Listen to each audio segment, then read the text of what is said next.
At the far end of a quiet street, where the houses grew sparse and the trees seemed to close in, stood the puzzle house. It didn't take long for new neighbors to hear the stories about it. Stories whispered by children in playgrounds and debated by adults over cups of coffee.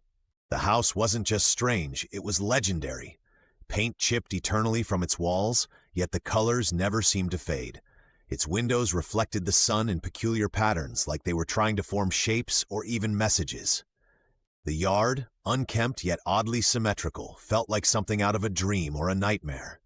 What made the puzzle house truly peculiar, though, wasn't its appearance. It was the people who entered, or more specifically, what happened to them next. Some left the house changed, claiming they'd solved mysteries they didn't even know existed.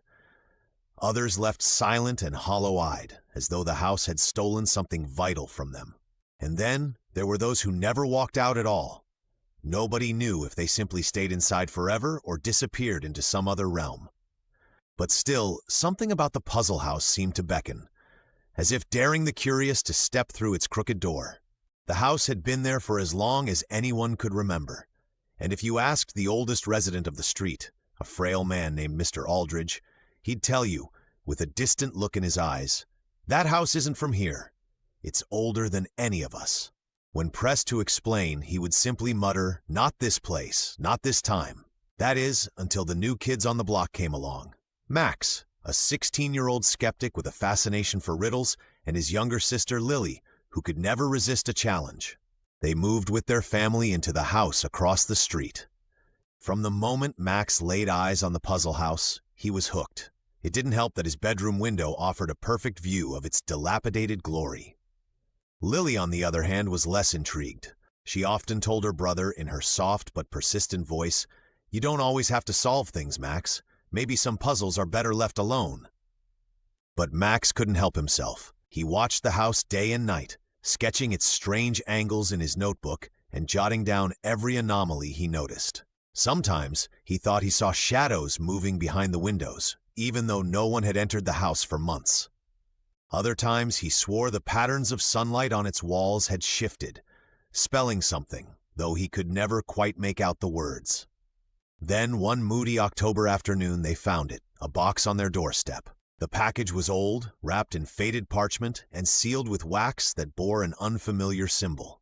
Attached was a note written in an elegant yet erratic scrawl. "Solve me and you'll understand."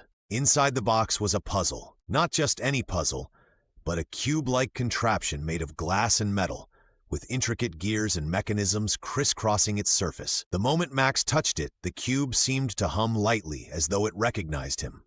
Lily reached out hesitantly. The moment her fingers brushed against it, she gasped aloud. She could feel it vibrating, alive somehow. "What do you think it means?" Max asked. His eyes gleamed with excitement. "I think it means trouble," Lily said. "We should get rid of it." But Max, of course, couldn't put it down. That evening, he worked tirelessly on the puzzle. Each twist revealed new gears, new compartments, and strangely, new symbols, ones that matched the patterns on the puzzle house's windows. Hours later, the final piece clicked into place. A soft chime echoed from within the cube. The next morning, the puzzle house's front door was ajar. Max Lily started, but he was already halfway across the street. The air around the puzzle house was different, colder, heavier, almost electric. Inside, the air was thick with the scent of ancient wood and something faintly floral. The walls were covered in murals, abstract, swirling patterns that danced and shifted when you looked too long. And then they saw it, the cube. It sat in the center of a table, glowing faintly. But this cube was different, larger, its gears spinning faster than seemed normal. The moment Max stepped closer, the door slammed shut. Something stirred in the shadows. Whispered laughter echoed through the room. Max and Lily stood frozen as figures began to emerge. Faces carved into the murals peeled away, their painted smiles twisting into expressions of sorrow, anger, and hope. "It knows you," the whispered voices said. "It always knows." The siblings realized then that the puzzle house wasn't just a building. It wasn't just a mystery. It was alive. Alive with memories, challenges, and stories it was desperate to share. Max, despite his trembling hands, reached out toward the glowing cube, compelled by its unknown force. "Max, stop!"